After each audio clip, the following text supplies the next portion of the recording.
નમસ્કાર નમસ્કાર નમસ્કાર વિદ્યાર્થી મિત્રો,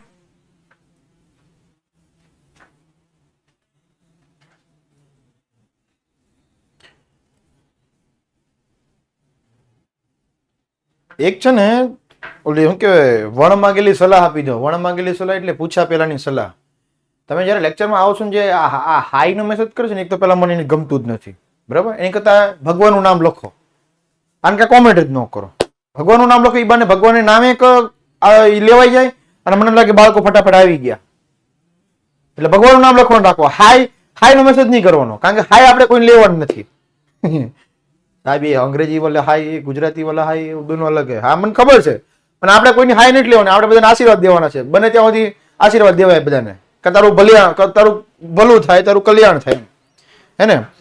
એક સંસ્કૃતમાં એક મસ્ત મજાનો એક શ્લોક છે ને, કે ભાઈ સર્વ સુખીના સંતુ, સર્વે સંતુ હૃદયમયા, સર્વે ભદ્રાણી પશ્યંતુ માં દુઃખ ભાગતે. બધાનું ભલું થાય, બધાનું કલ્યાણ થાય.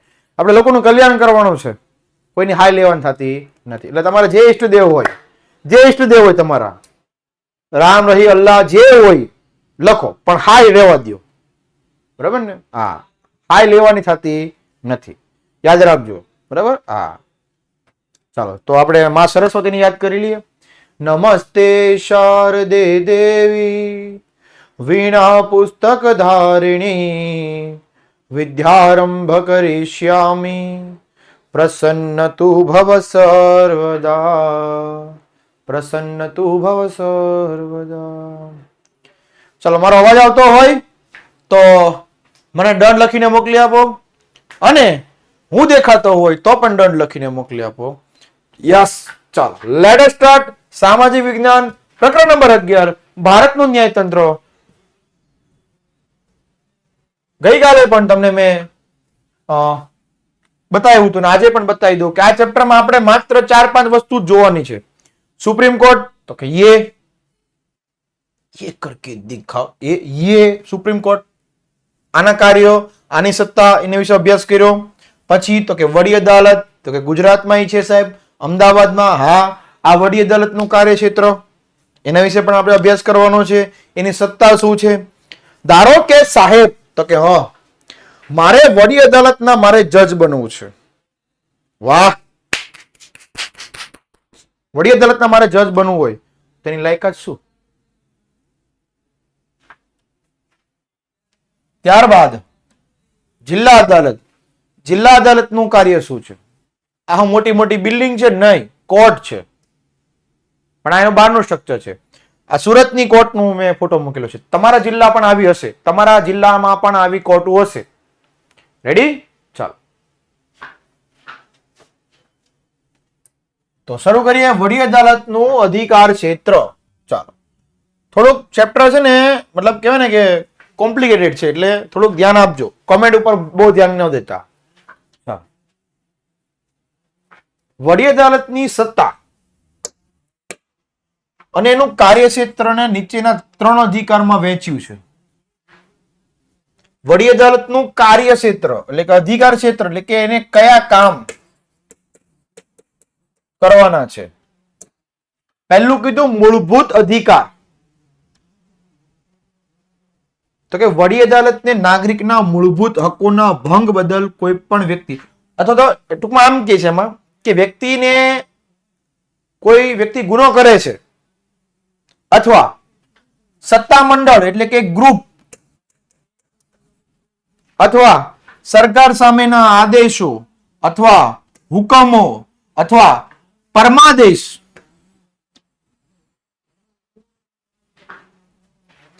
પરમાદેશ શું છે તમને સમજાવું. પહેલા તો પરમાદેશ છે ને, ઈ સરકારી અધિકારી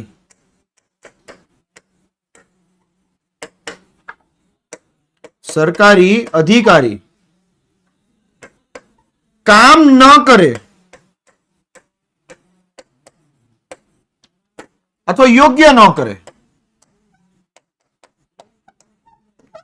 ત્યારે એના ઉપર આપવામાં આવતી સજા અથવા તો હુકમ એને પરમાદેશ કહેવાય. આ પહેલી વસ્તુ.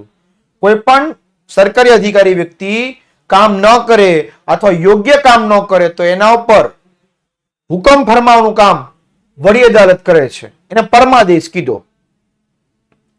પછી બીજું કીધું પ્રત્યક્ષીકરણ, બંદી પ્રત્યક્ષીકરણ. અહીંયા સાહેબ આ બધું શું છે સમજાવું મારા વાલા, અહીંયા ધ્યાન આપ મારા વાલા.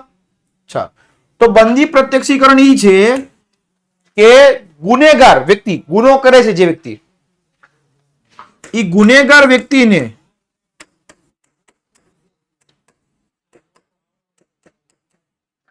જે જગ્યા ઉપર ગુનો કરે, ધારો કે એક ઉદાહરણ આપો, કોઈ એક વ્યક્તિએ બીજા વ્યક્તિની હત્યા કરી, મર્ડર, તો ઈ વ્યક્તિને એના ઘટના સ્થળ ઉપર જ્યાં હત્યા કરી હોય ત્યાં લઈ જઈને એવિડન્સ લે છે, એને બંદી પ્રત્યક્ષીકરણ કહેવાય છે.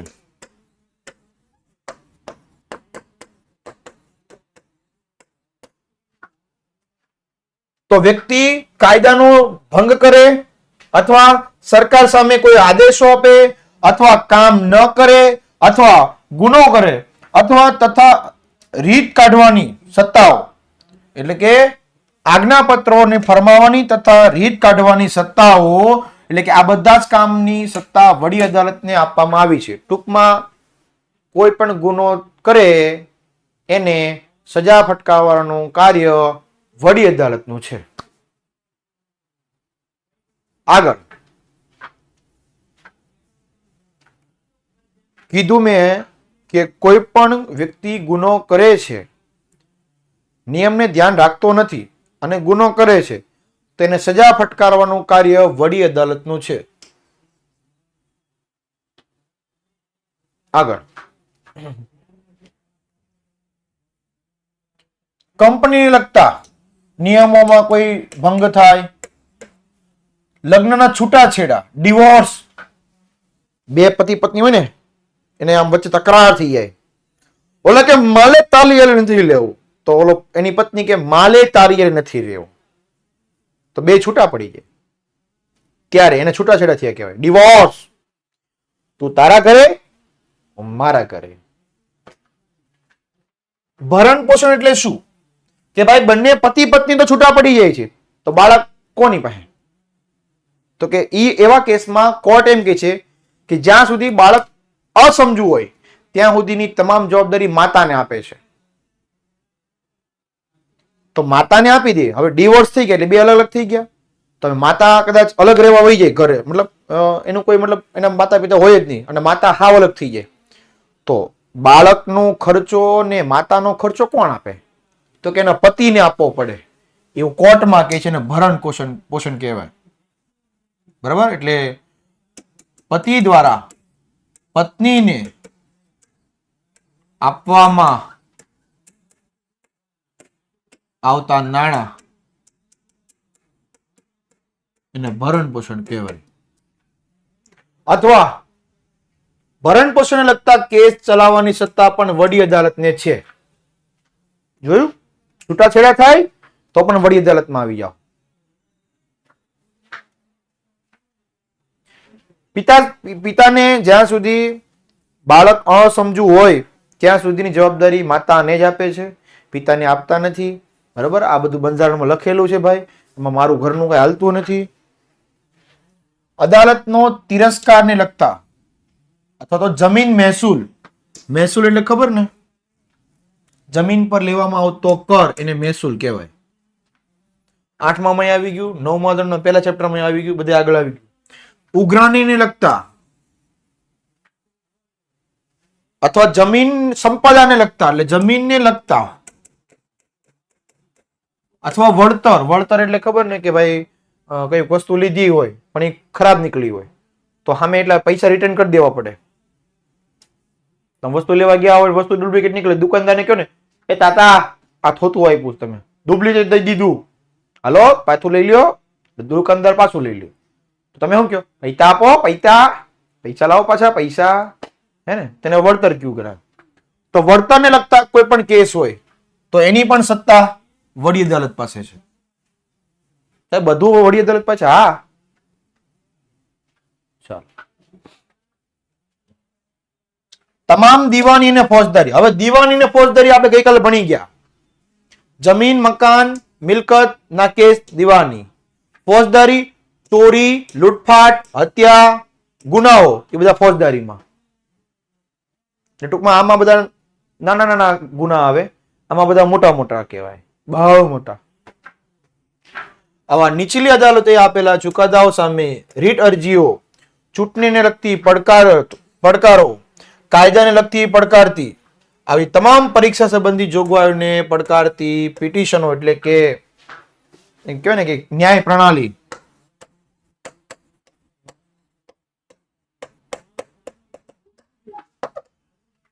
વડી અદાલતમાં જઈ શકે છે. ટૂંકમાં ચૂંટણી લગતા કાયદાઓ, ભરણ પોષણ, છૂટાછેડા, જમીનના કેસો, લૂંટ, હત્યા, બનાવો તમામ વડી અદાલતમાં. વડી અદાલત કે અહીંયા વહી આવો, હાલો તમામ કેસનું નિરાકરણ હું આપી દઉં, અહીંયા વહી આવો, મૂજાવશો હું ભલામણ, અહીંયા વહી આવો મારી પાસે.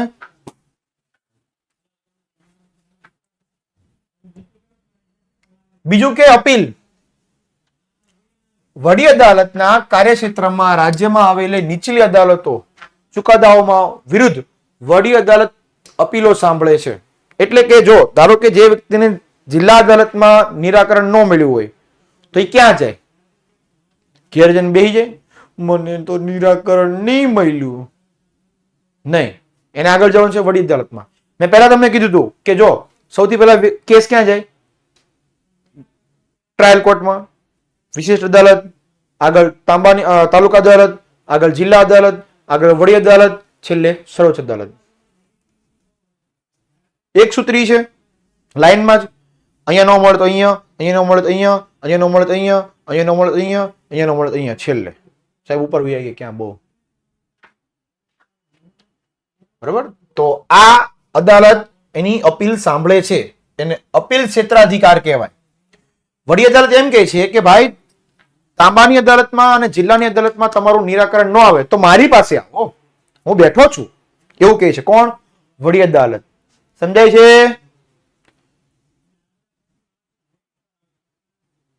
હા, એટલે હારે હારે મજાક કરતો જાવ એટલે તમને મજાકમાં બધું સમજાય. બાકી આ બધી વસ્તુ બહુ આમ કે ને કોમ્પ્લિકેટેડ છે.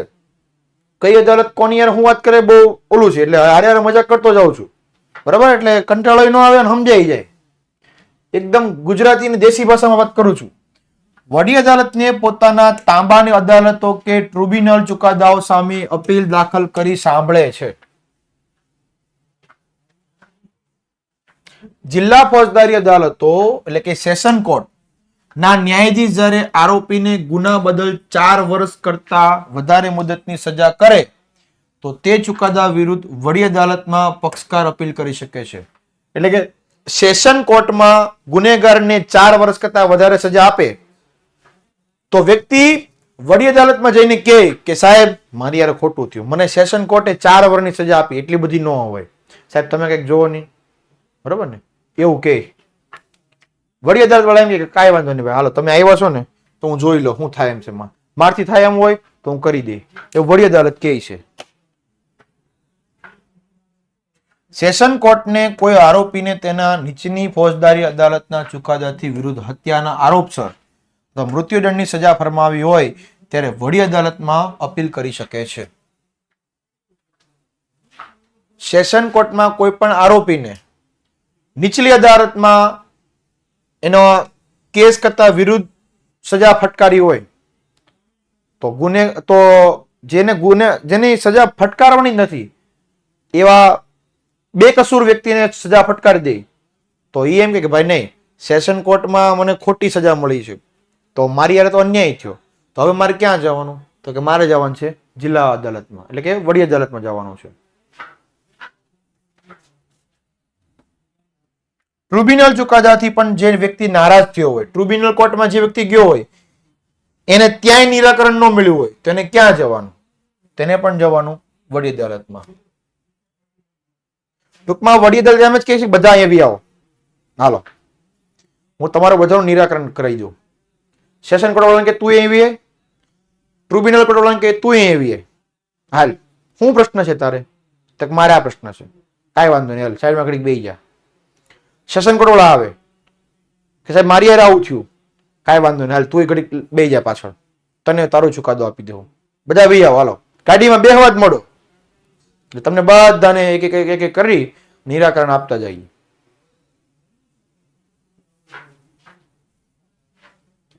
ત્રીજું, વહીવટ અધિકાર ક્ષેત્ર. દરેક અદાલતને રાજ્યમાં જે પ્રદેશમાં હુકુમત વિસ્તારતી હોય અથવા પ્રદેશમાં તમામ અદાલતો અને ન્યાય પંચો પર દેખરેખ રાખવાની અથવા કાર્યવાહીનું નિયમન કરવાની સત્તા ધરાવે છે. આવા વડી અદાલતને જો જ્યાં જરૂર જણાય તો આવી અદાલતો પાસે કોઈ પણ પેપર કે પત્રકો મંગાવવાની અથવા કેસ ચલાવવાની સત્તા ધરાવે છે.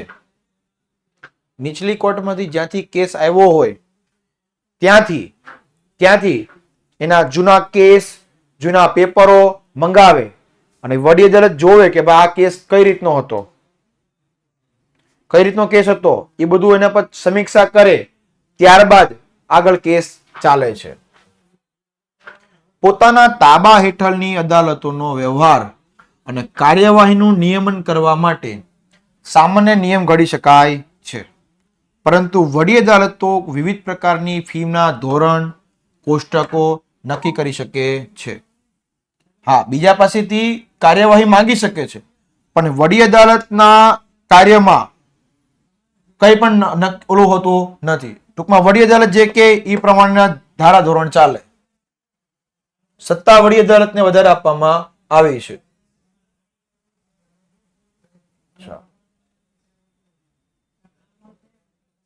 આ બધી જોગવાઈઓના બંધારણને આધીન સુસંગત હોવી જોઈએ.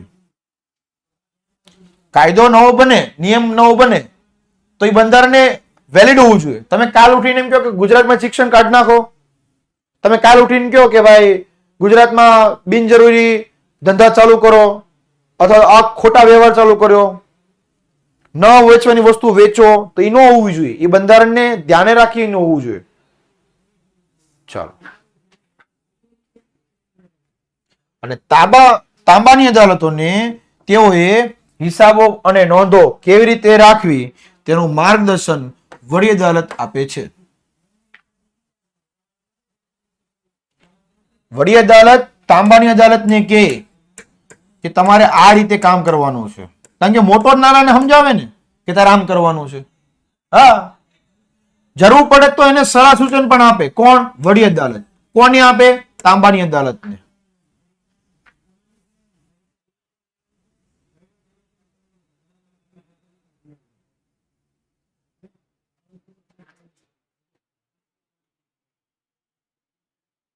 ભાઈ, સર્વોચ્ચ અદાલત એટલે કે આપણી સુપ્રીમ કોર્ટ. હવે સર્વોચ્ચ અદાલતના મુખ્ય ન્યાયાધીશ દેશના મોટા મોટા રામ મંદિર ને બાબરી મસ્જિદ ને 370 ની કલમના જેવા મોટા મોટા કેસનું જો નિરાકરણ સર્વોચ્ચ અદાલતમાં આવી જતા હોય તો તારા કેસનું નિરાકરણ આવી જાય. મારા વાલા સોલંકી ઉર્વશીબેન, સર્વોચ્ચ અદાલતમાં બધા જ કેસનું નિરાકરણ આવી જાય. સીધા સુપ્રીમ કોર્ટમાં ન જવાય. એટલે ભાઈ નાના નાના કેસ થોડો સુપ્રીમ કોર્ટમાં હાલે. ઈ સુપ્રીમ કોર્ટ છે, ઈ સુપ્રીમ કોર્ટ છે. રેડી? તમારા કદાચ જમીન 5-10 લાખની છેતરપિંડી થઈ હોય, તમે સીધા સુપ્રીમ કોર્ટમાં ન જઈ શકો. ઈ પહેલા એમ જ કે તું વડી અદાલતમાં ગયો તો, વડી અદાલત વાળા એમ કે તું પેલા જિલ્લાની અદાલતમાં ગયો તો, જિલ્લા વાળા એમ કે તું તાલુકામાં ગયો તો, તાલુકા વાળા એમ કે તું વિશિષ્ટ અદાલતમાં ગયો તો. એટલે સૌથી પહેલા તમારે વિશિષ્ટ અદાલતમાં જવું પડે. તમારે તમારા વિસ્તારની નાની કોર્ટમાં જવું પડે. નાનીમાંથી નિરાકરણ ન હોય તો ઉપર જવાય, અને એમાં ઉપર કાગળિયા બતાવવા પડે કે હું નીચેની કોર્ટમાં ગયો તો, આમાં નિરાકરણ ન મળ્યું એટલે ઉપર આવ્યો. અને ઉપરવાળા જોવે કે હા ભાઈ એનું નિરાકરણ નથી આવ્યું. બરાબર? ઉપર ન આવે તો એની ઉપર જવાય, એની ઉપર જવાય, છેલ્લે ઉપર જવાય. ડાયરેક્ટ સીધા ઉપર ન જવાય. એક ઉદાહરણ આપું. તમે ડાયરેક્ટ સુપ્રીમ કોર્ટમાં જઈને એમ કહો, સાહેબ મારો ઘરમાં એક કૂતરો રહેતો ને એ ખોવાઈ ગયો, મને ગોતી ગયો, તો સુપ્રીમ કોર્ટ વાળા શું કે ભાઈ તારા કૂતરા ગોતવાટો એમ બેઠા તમે? તું પેલા પોલીસ સ્ટેશનમાં જા, ત્યાં ફરિયાદ નોંધાવ, ત્યાંથી નિરાકરણ ન આવતું તું તારા વિશેષ અદાલતમાં જા, ત્યાંથી ન આવે તો તું આગળ આવ્યું, તો ઉપર જા, તો ઉપર જા, પછી ઉપર આવે. તું ડાયરેક્ટ સીધો અહીંયા આવીશ? એવા તો દેશમાં કેટલાય કેસો હોય, બધા સુપ્રીમ કોર્ટમાં જાય તો બધા જ કેસ સુપ્રીમ કોર્ટમાં જાય તો ઓલા નીચે તાલુકા વાળા શું કરે અથવા હાઈકોર્ટ વાળા શું કરે? હાઈકોર્ટ વાળાને તો તાળું મારીને ઘેર વી જવાનું, હાઈકોર્ટ વાળાને અથવા જિલ્લાની અદાલત વાળાને ઘેર વી જવાનું. એવું ન હોય ભાઈ, આ બધી પ્રણાલી કહેવાય. હું આ ક્યારનું સમજાવું છું. મેં શરૂઆતમાં કીધું હતું કે સૌથી પહેલા વિશિષ્ટ અદાલત, સ્પેશિયલ કોર્ટ, પછી તાલુકા અદાલત, પછી જિલ્લા અદાલતમાં જવાય, પછી આગળ વડી અદાલત અને પછી છેલ્લે સુપ્રીમ કોર્ટમાં જવાય. ડાયરેક્ટ સુપ્રીમ કોર્ટમાં જવાય નહીં.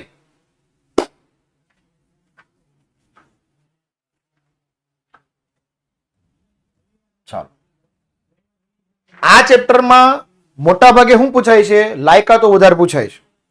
એટલે બહુ ટેન્શન લેવાની જરૂર નહીં. લાયકાતો ને બધું કરી નાખો એટલે થઈ જાય.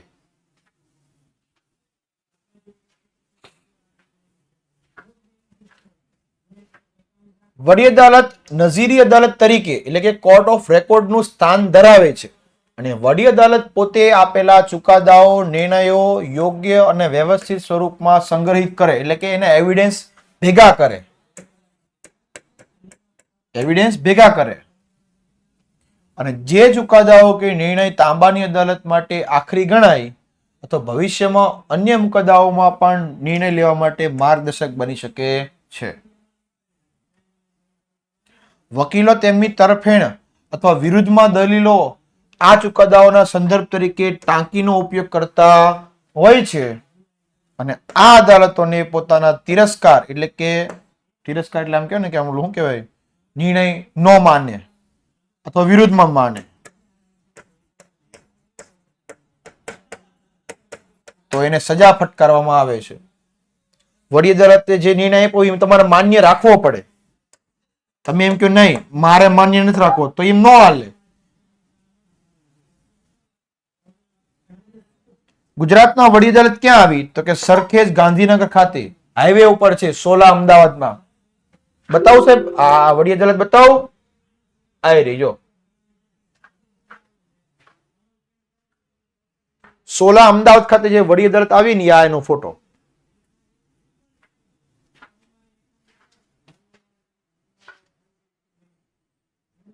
ના, રિશ્વત નો હાલે. હું અહીંયા કોર્ટ સમજાવું છું, ન્યાય પ્રણાલી સમજાવું છું ને તો કોઈક રિશ્વત ની વાતો કરે. એ ગુનો કરો મને કે હું તમારી પર કેસ કરી દે. બોલો, રિશ્વત આપવાની વાત કરે છે. છોકરા બગડી ગયા છે,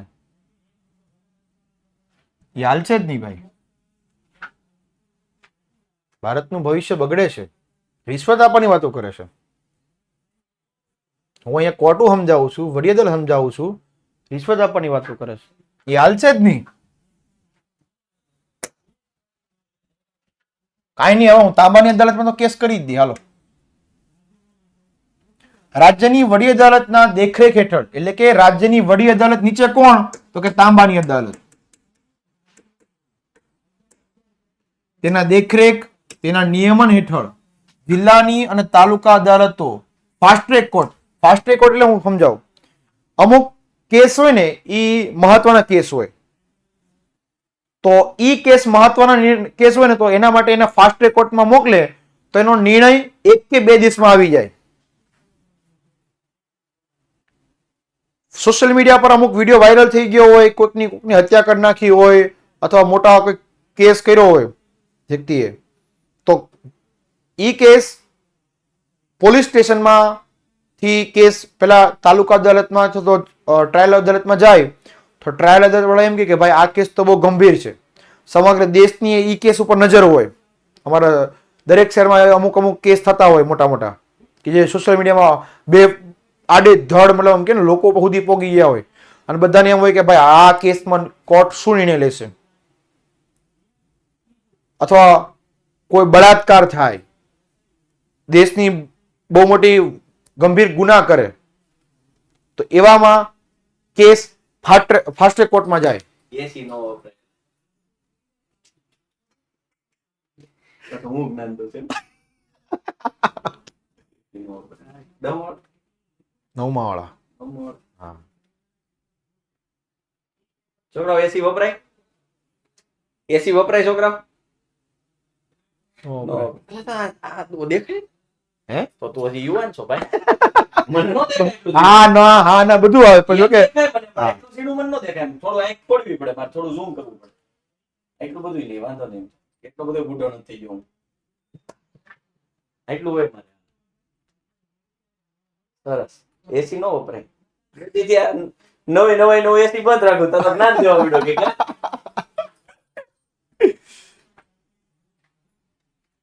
એટલે આવા જ્યારે રેપ મર્ડર એવા મોટા મોટા કેસ હોય ને એવા કેસમાં ક્યારેક અને એ કોઈ પણ કોર્ટમાંથી કેસ ફાસ્ટ ટ્રેક કોર્ટમાં જાય, ડાયરેક્ટ ફાસ્ટ ટ્રેક કોર્ટમાં કેસ ન જાય ભાઈ. આતંકવાદની પ્રક્રિયા એ આ હાઈકોર્ટમાં અને સુપ્રીમ કોર્ટમાં જ હાલે,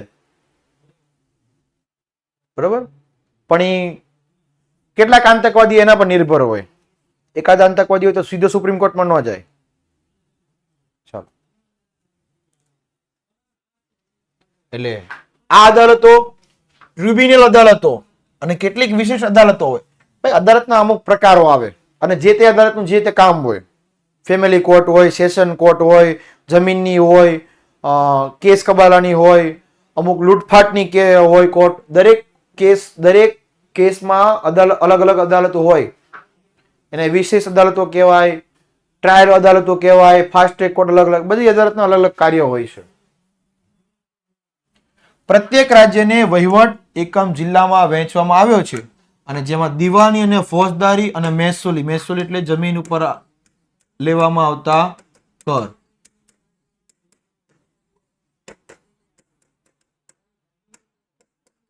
આ બધા કેસનો સમાવેશ અદાલતમાં સમાવેશ કરી શકાય છે.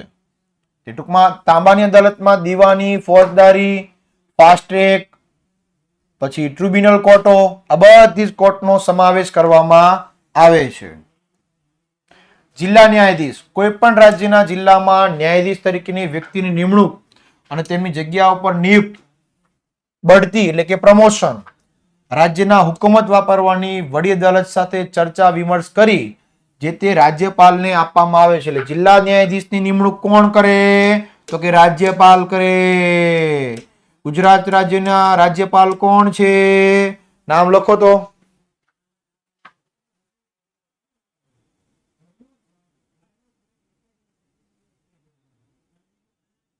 યસ, આચાર્ય દેવવ્રતજી. એટલે આપણા જિલ્લાની ન્યાયાધીશ, એટલે તમારા જે જિલ્લો લાગતો હોય, તમારે જે જિલ્લો લાગતો હોય, તમારા જિલ્લાની ન્યાયાધીશની નિમણૂક કોણ કરે? રાજ્યપાલ કરે. બરોબર.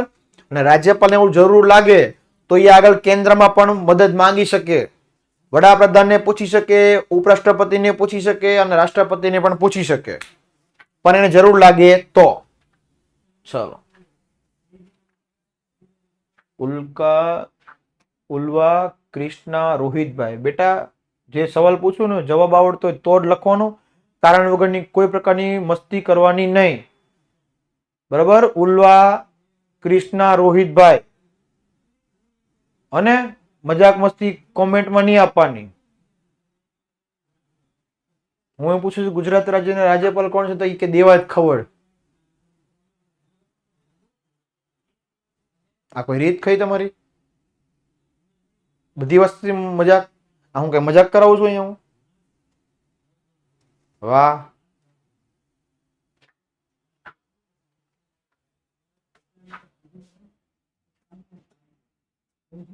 હવે જિલ્લા અદાલતના જજ બનવા માટે તમારે શું કરવું પડે?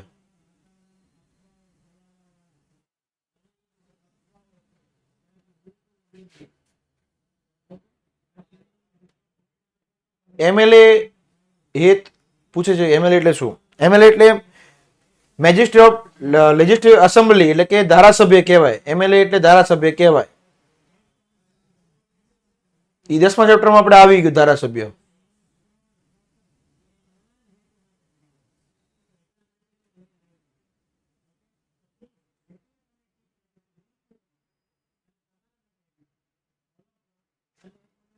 ચલો, તો પહેલું કીધું કે જિલ્લા ન્યાયાધીશમાં નિમણૂક પામનાર એટલે કે પસંદ કરનાર વ્યક્તિ, જિલ્લા અદાલતમાં જેની પસંદગી થાય છે એ વ્યક્તિ ભારતીય હોવો જોઈએ. ચાલો, વાંધો નહીં સાહેબ, ભારતીય આપણે તો છીએ જ, એટલે કે તમે છો. બીજું, ઓછામાં એટલે કે વધુમાં વધુ 7 વર્ષ સુધી વકીલાતનો અનુભવ હોવો જોઈએ, એટલે કે 7 વર્ષ સુધી વકીલ રહી ચૂક્યો હોવો જોઈએ. ઓકે સાહેબ, હાલો, 7 વર્ષ વકીલ હશે. બીજું, કેન્દ્ર સરકારે અથવા રાજ્ય સરકારમાં ન્યાયતંત્રમાં અધિકારી તરીકેની સેવા યોગ્યતા ધરાવતો હોવો જોઈએ. એટલે કેન્દ્ર સરકારમાં કોર્ટમાં એ અધિકારી તરીકે હોવો જોઈએ અથવા રાજ્ય સરકારની કોઈ પણ કોર્ટમાં અધિકારી તરીકેનો હોવો જોઈએ. એની પાસે અધિકારી તરીકેનો અનુભવ હોવો જોઈએ. પછી બીજું કીધું કે જિલ્લા ન્યાયાધીશ સિવાયની અન્ય ન્યાયાધીશોની નિમણૂક રાજ્યપાલ અથવા વડી અદાલતના રાજ્ય જાહેર સેવા પંચ સાથે સલાહ મસલત એટલે કે સલાહ ચર્ચા વિચારણા કહેવાય. ચર્ચા વિચાર કરીને બંધારણે ઘડેલા નિયમોને આધીન કરવામાં આવે છે. એટલે જ્યારે પણ જિલ્લા ન્યાયાધીશની નિમણૂક કરવામાં આવે ત્યારે રાજ્યપાલ અને રાજ્યપાલની સાથે રાજ્યના જાહેર સેવા અધિકારી હોય જે આઈએએસ ઓફિસર હોય છે, બરાબર, આ જાહેર સેવા પંચ, રાજ્ય જાહેર સેવા પંચ હોય ને એના અધિકારીઓ હોય, આઈએએસ ઓફિસર હોય, બધા એની હારે ચર્ચા વિચારણા કરી અને પછી એની નિમણૂક થતી હોય છે. જિલ્લાની અદાલતોમાં દીવાની દાવાઓ જે ન્યાયાધીશ ચલાવે છે તેને જિલ્લા ન્યાયાધીશ, ફોજદારી દાવા મેજિસ્ટ્રેટ ચલાવે તેઓને સેશન્સ ન્યાયાધીશ પણ કહેવામાં આવે છે. મેજિસ્ટ્રેટ એટલે ખબર ને, ન્યાયાધીશ.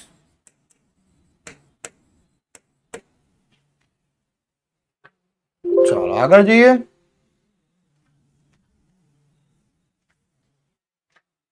જિલ્લા અદાલતોના તેના તાબાના હેઠળ અદાલતોને ચુકાદા સામેની અરજીઓ પણ એની સુનાવણી કરવામાં આવે છે. એટલે કે પણ એમાં અરજી કેટલી હોવી જોઈએ? તો કે 1 લાખ રૂપિયા સુધીની દાવાઓ, એટલે કે 1 લાખ રૂપિયા સુધીનું વળતર હોય તો તમે જિલ્લા અદાલતમાં કેસ ચાલે તમારો. 1 લાખ સુધીનો કેસ તમારો હોવો જોઈએ. બીજું, કેવા કેવા કેસ આવે?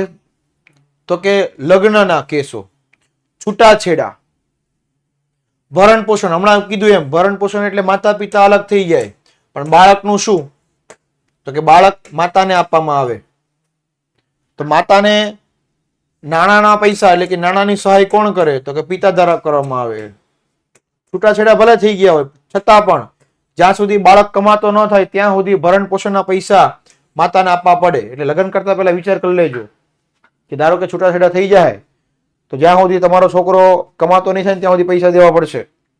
લગ્ન કરતા પહેલા વિચાર કરજો. જમીન સંપાદનો અથવા વળતરને લગતા દાવાઓ, વાલીપણાને લગતા કેસો, એની સત્તા જિલ્લા અદાલતમાં આપવામાં આવી છે.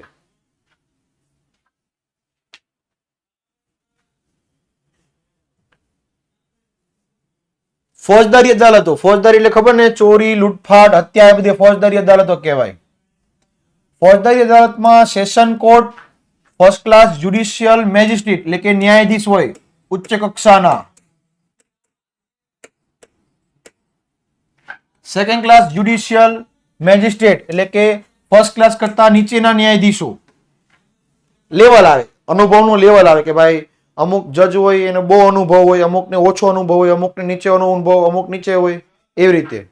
તથા મામલતદારો, ડીડીઓ કહેવાય, ડિસ્ટ્રિક્ટ ડેવલપમેન્ટ ઓફિસર અથવા એક્ઝિક્યુટિવ મેજિસ્ટ્રેટ ની કોર્ટમાં જોવા મળે છે.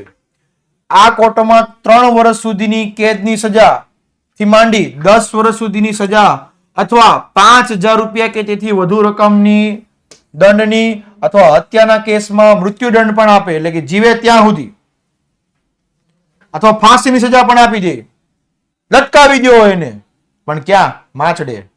જન્મટીપ, જીવે ત્યાં સુધી, અથવા આજીવન કારાવાસ. કારાવાસ એટલે એકદમ અંધારાવાળી જેલ કે જ્યાં ક્યાંય લાઇટ જ ન હોય, કારાવાસ કહેવાય ને.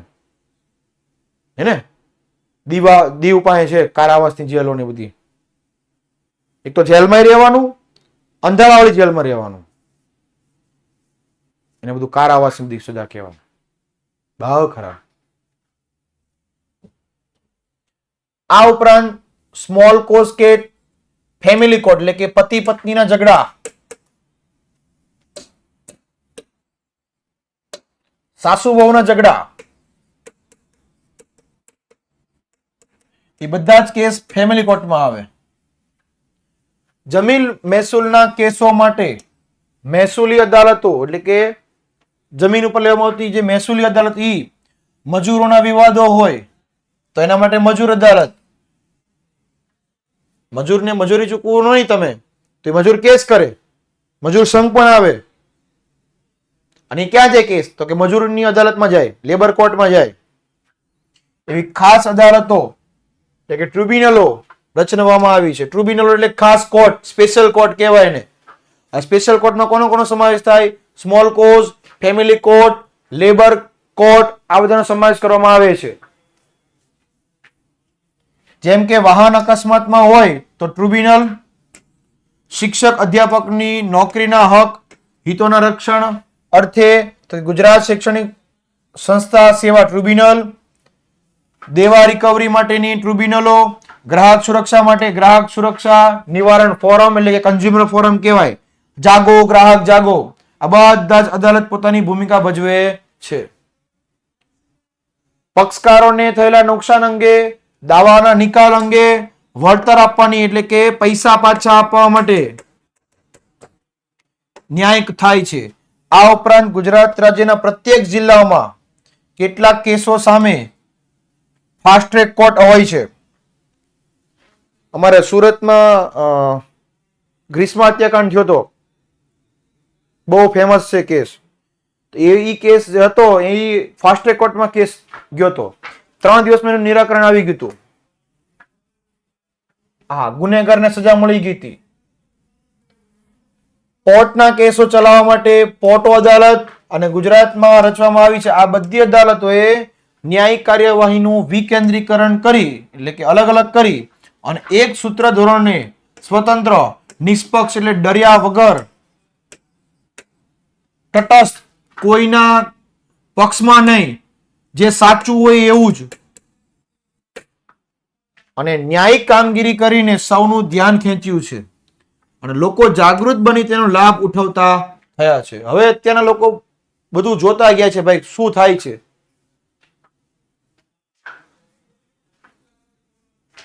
ચાલો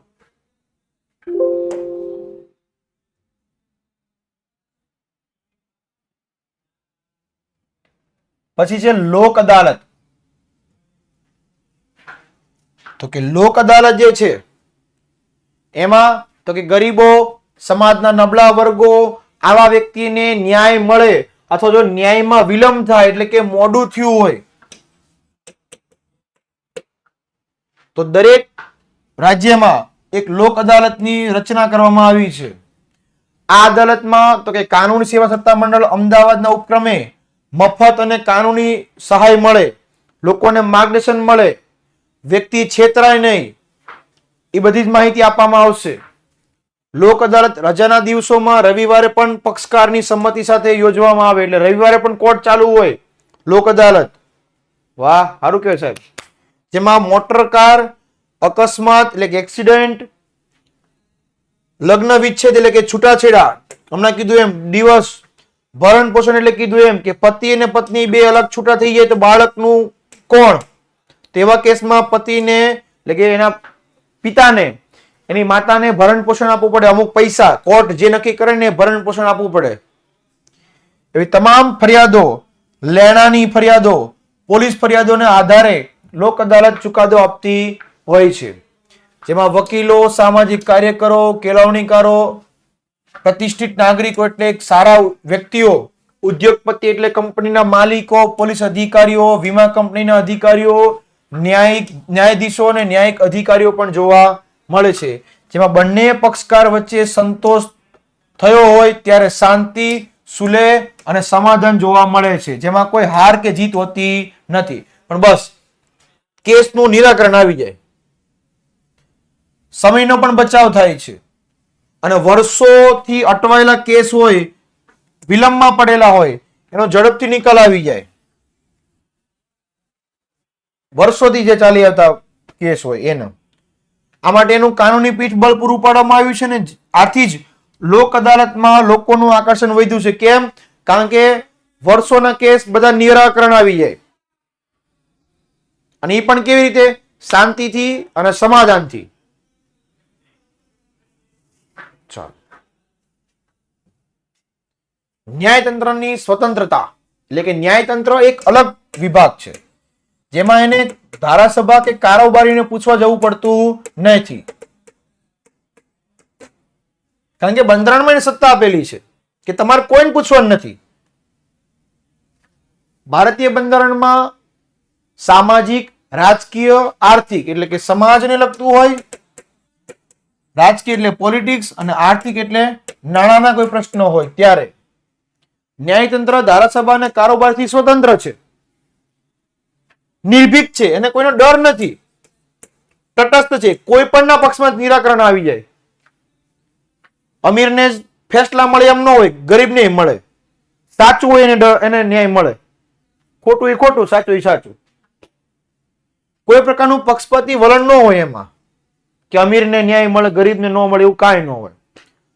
લાયકાતના ધોરણો, નિમણૂક, પગાર ભથ્થા, બદલી, બઢતી. હવે બદલી ને બઢતીમાં શું હોય તો ફરક સમજાવો. બદલી હોય ને એમાં જગ્યા બદલે અને બઢતીમાં પૈસાનો વધારો થાય, પ્રમોશન કહેવાય જેને.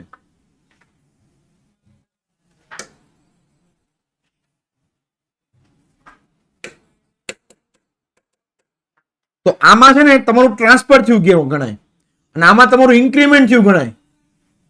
ઓલામાં પૈસા વધે, આમાં તો કે જગ્યા ચેન્જ થાય. ધારો કે ગુજરાતમાં હોય તો તમે મહારાષ્ટ્રમાં વ્યાઈ જાઓ તો બદલી થઈ ગણાય. ધારો કે 10,000 પગાર હોય અને 20,000 થયો હોય તો બઢતી થઈ ગણાય. નિવૃત્તિ હોય એટલે કે 58 વર્ષે જે નિવૃત્ત થાય, રિટાયર્ડ કહેવાય, એની કોઈ પણ જોગવાઈઓને આધીન કારોબારી દ્વારા કરવામાં આવી હોય છે. પણ ચોક્કસ મર્યાદામાં ધ્યાને રાખી મનસ્વીપણે રાજકીય પ્રભાવ હેઠળ કારોબારી ક્યારેય ન્યાયાધીશને હોદ્દા પરથી દૂર કરી શકતી નથી. એટલે સંસદ ભેગા મળીને એમ કહે કે હાલો આપણે ન્યાયાધીશોને બધાને છૂટા કરી દઈએ તો એમ ન હાલે. પગાર ભથ્થું, નોકરીની શરત, બઢતી, બદલી, પેન્શન ફંડ, આ બધી જ બાબતોમાં નુકસાન થાય તેવી રીતે ફેરફાર કરી શકાય નહીં. ન્યાયાધીશોની ફરજ છે કે તેમના વર્તન અંગે કે તેમના સંસદ કે તેમના ચર્ચા અંગે ટીકાત્મક સમીક્ષા પણ થઈ શકતી નથી. ન્યાયાધીશની નિવૃત્ત બાદ કોઈ પણ અદાલતમાં વકીલાત ન કરી શકાય. એટલે ન્યાયાધીશ જ્યારે રિટાયર થઈ જાય પછી પૂરું, પછી વકીલાત તરીકે પણ ન જવાય. આ તમામ જોગવાઈ પાછળ નિડરતાથી, પ્રામાણિકતાથી, સ્વાભિમાન સાથે એટલે ગૌરવ સાથે, નિર્ભીક પરે એટલે કે ડર્યા વગર, સ્વતંત્ર અને તટસ્થ રહી અને ન્યાયાધીશે ન્યાય આપવાનો છે. ટૂંકમાં જજ એકદમ પ્રામાણિક હોવો જોઈએ, નિષ્પક્ષ હોવો જોઈએ, સાચો હોવો જોઈએ, સ્વાભિમાન સાથે નિર્ણય આપવો જોઈએ અને જે સાચું હોય એ પ્રમાણે નિર્ણય આપવામાં આવે તો જ એને જજ કહેવાય. પૈસા લઈને કોઈના પક્ષમાં નિર્ણય આપે એને જજ કહેવાય નહીં. એટલે કીધું કે સ્વતંત્ર છે ન્યાયતંત્ર, નિષ્પક્ષ છે, એનો કોઈનો ડર નથી, તટસ્થ છે, અલગ છે. એટલે સર્વોચ્ચ અદાલતમાં પણ જાહેર હિતોના દાવા, જાહેર હિતોના પ્રશ્નો, પ્રજાને લગતા, જાહેર એટલે પ્રજાને લગતા જાહેર સમસ્યાઓ, પ્રજાની સમસ્યાઓના ઉકેલ માટે પોસ્ટકાર્ડ, સામાન્ય પત્ર દ્વારા પણ ફરિયાદના આધારે અરજી સ્વીકારી અને વહીવટ તંત્રમાં ચુકાદાઓ આપવામાં આવે છે, જે ન્યાયતંત્રની સક્રિયતા બતાવે છે કે જે ન્યાયતંત્ર કામ કરે છે.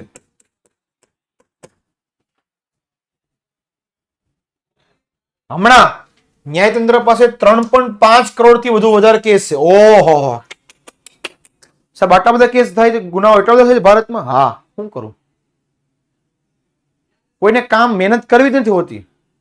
બસ ચોરી, લૂંટફાટ, કોકના પાકીટ મારી દેવા, કોકના શું કહેવાય ને કે નો કામ કરવાના કરવા, એવા બધા કામ કરે છે લોકો. મહેનતનો પૈસો કોઈને ગમતો નથી. મહેનત કરો, ભગવાન બધું જોવે છે. કાલ ઉઠીને આજ તો કાલ કર્મનો સિદ્ધાંત લાગુ પડે છે, હે ને? એટલે ચોરી, લૂંટફાટ, ગુનેગાર એ બધામાં બહુ ન જવું. ચાલો, એટલે ન્યાયતંત્ર પાસે 3.5 કરોડ કેસો છે. ઓહો સાહેબ, અને અપૂરતી કોર્ટો છે, ન્યાયાધીશો નો સ્ટાફ પણ અપૂરતો છે, એટલે સ્ટાફ પણ ઓછો પડે છે. આ માટે નિમણૂક થકી ન્યાયમાં અસહ્ય વિલંબ થાય છે, કારણ કે સ્ટાફ જ નથી ન્યાયાધીશ પાસે, જજે ઓછા છે.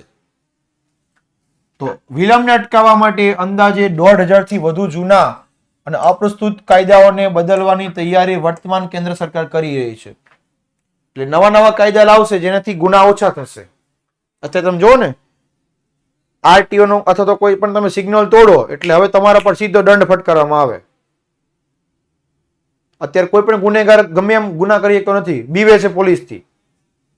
અત્યારે તો પોલીસના એ વિડીયો બહુ આવ્યા છે મસ્ત. પેલા વ્યક્તિનો ગુનો કરતો હોય તો લખેલો હોય આફ્ટર, પછી લખેલું હોય બિફોર. એમાં પોલીસના ઓલામાં હોય, હિરાસતમાં હોય. હે ને, પોલીસ વાળા કેવું મારે, કેવું મારે છે, મારે ત્યાં સાચી જ વાત છે. વ્યક્તિ ગુનો કરવો જોઈએ નહીં. એટલે કેન્દ્ર સરકાર ભવિષ્યમાં એવા પ્લાનમાં છે કે વ્યક્તિ ગુના જ ન કરે, એવા જ કડક કાયદા બની જાય કે વ્યક્તિ ગુનો જ ન કરે. ના બજેગા બાજ ના બજેગી બાંસુરી. વ્યક્તિ ગુનો કરે તો કોર્ટમાં જવું પડે ને, જવાનું જ નહીં.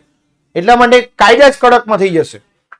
અને આપણા ગૃહમંત્રી આપણને મળ્યા છે કડક, હર્ષભાઈ સંઘવી, હે ને, તરત જ નિર્ણય, બીજી વાત જ નહીં. ઓકે, ચાલો તો આ સાથે આપણે ચેપ્ટરને અહીંયા પૂર્ણ કરીએ છીએ. મળે છે નેક્સ્ટ લેક્ચરમાં મસ્ત મજાના કોઈ નવા ચેપ્ટર સાથે. ત્યાં સુધી લઉં છું વિરામ. બાય, ટેક કેર, જય હિન્દ, જય ભારત, ભારત માતા કી જય, વંદે માતરમ, જય જય ગરવી ગુજરાત.